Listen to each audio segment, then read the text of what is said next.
Dans ce chapitre, je vais faire un tas d'exemples pour montrer que calculer avec des fractions n'est pas difficile. Eh bien, je vais commencer par montrer comment additionner des fractions. Que se passe-t-il si je veux additionner 2 tiers et un cinquième?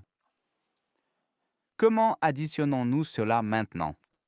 N'est-ce pas, ces deux fractions sont toutes deux inférieures à 1 ou moins qu'un tout, car le numérateur est plus grand que le dénominateur. Et la première chose à laquelle vous devez penser lorsque vous additionnez des fractions, c'est de vérifier si les fractions ont un dénominateur commun ou si les dénominateurs sont égaux, n'est-ce pas? Voyons. Nous pouvons par exemple additionner un tiers et un tiers. Pourquoi? Parce que, eh bien, les dénominateurs sont ici égaux, n'est-ce pas? Cela signifie que nous aurons toujours des tiers.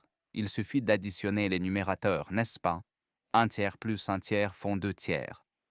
Mais quand nous avons des cas comme celui-ci, où nous avons 2 tiers et ajoutons un cinquième, ce n'est plus le même et la même partie du tout. C'est pourquoi nous pouvons avoir des problèmes et devons mettre les fractions, disons, sur un dénominateur commun. Que signifie maintenant le dénominateur commun? C'est le plus petit multiple commun, n'est-ce pas? Si j'écris ici la table de multiplication d'abord du nombre 3, comment ça va? 3, 6, 9, 12, 15, 18, 21 et ainsi de suite. En dessous, j'écrirai la table de multiplication du nombre 5. 5, 10, 15, 20, 25 et ainsi de suite.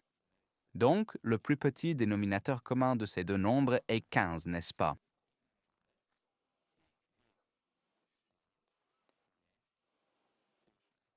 C'est le premier nombre qui est le même dans les deux, on peut dire séquence, n'est-ce pas?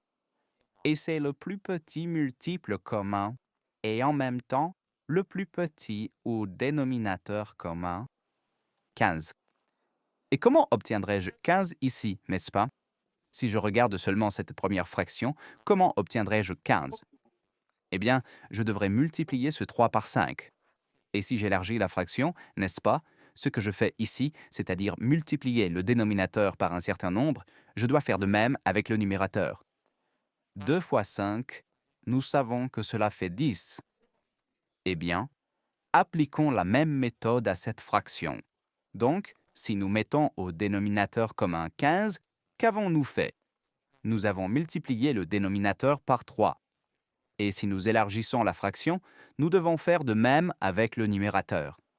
Et maintenant, les fractions sont sur le même dénominateur. Nous voyons que les dénominateurs sont égaux, ce qui signifie que nous pouvons les additionner. 10 plus 3, c'est 13, n'est-ce pas? Et le dénominateur reste le même. Regardons un autre exemple. Disons que nous devons additionner ceci. Un sixième plus, un douzième plus 3 huitièmes. Quelle est notre tâche?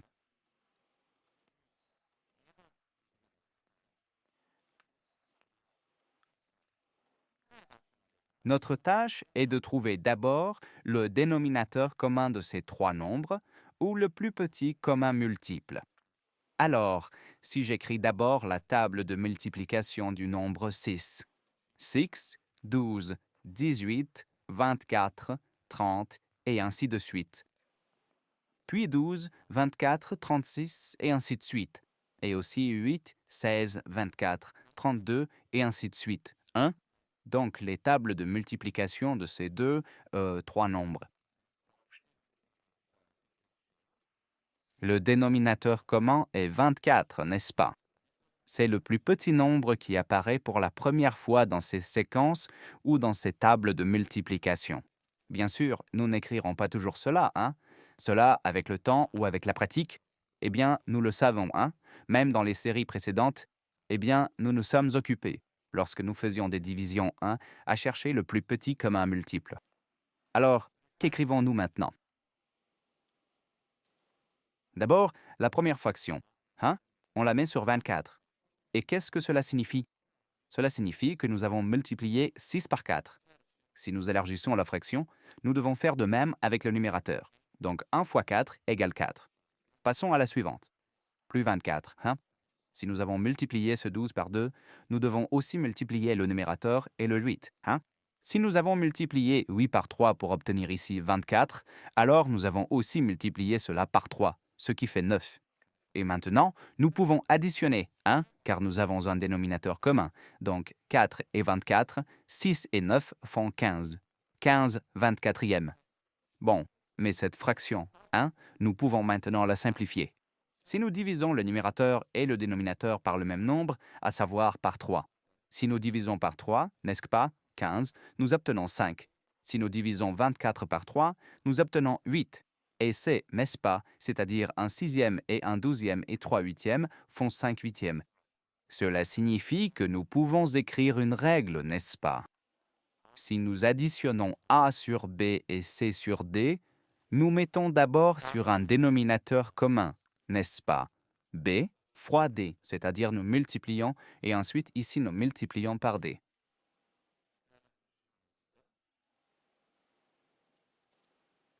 Dans le deuxième fragment, nous multiplions le numérateur par B, c'est-à-dire CB, n'est-ce pas? Et c'est la règle pour l'addition. Eh bien, et c'est exactement la même chose si nous avions un moins ici, n'est-ce pas? Si, par exemple, essayons maintenant de soustraire quelque chose. Disons, par exemple, 3 septièmes moins 2 cinquièmes. Le dénominateur commun ici est 35. Cela signifie que j'ai dû multiplier ici par 5. Et j'obtiens 15. Cela, je devais le multiplier par 7, hein, et je dois aussi multiplier le 2 par 7, c'est-à-dire moins 14. Donc 15 moins 14 fait 1. En bas, il reste 35. Donc 3 septièmes moins 2 cinquièmes est un 35e.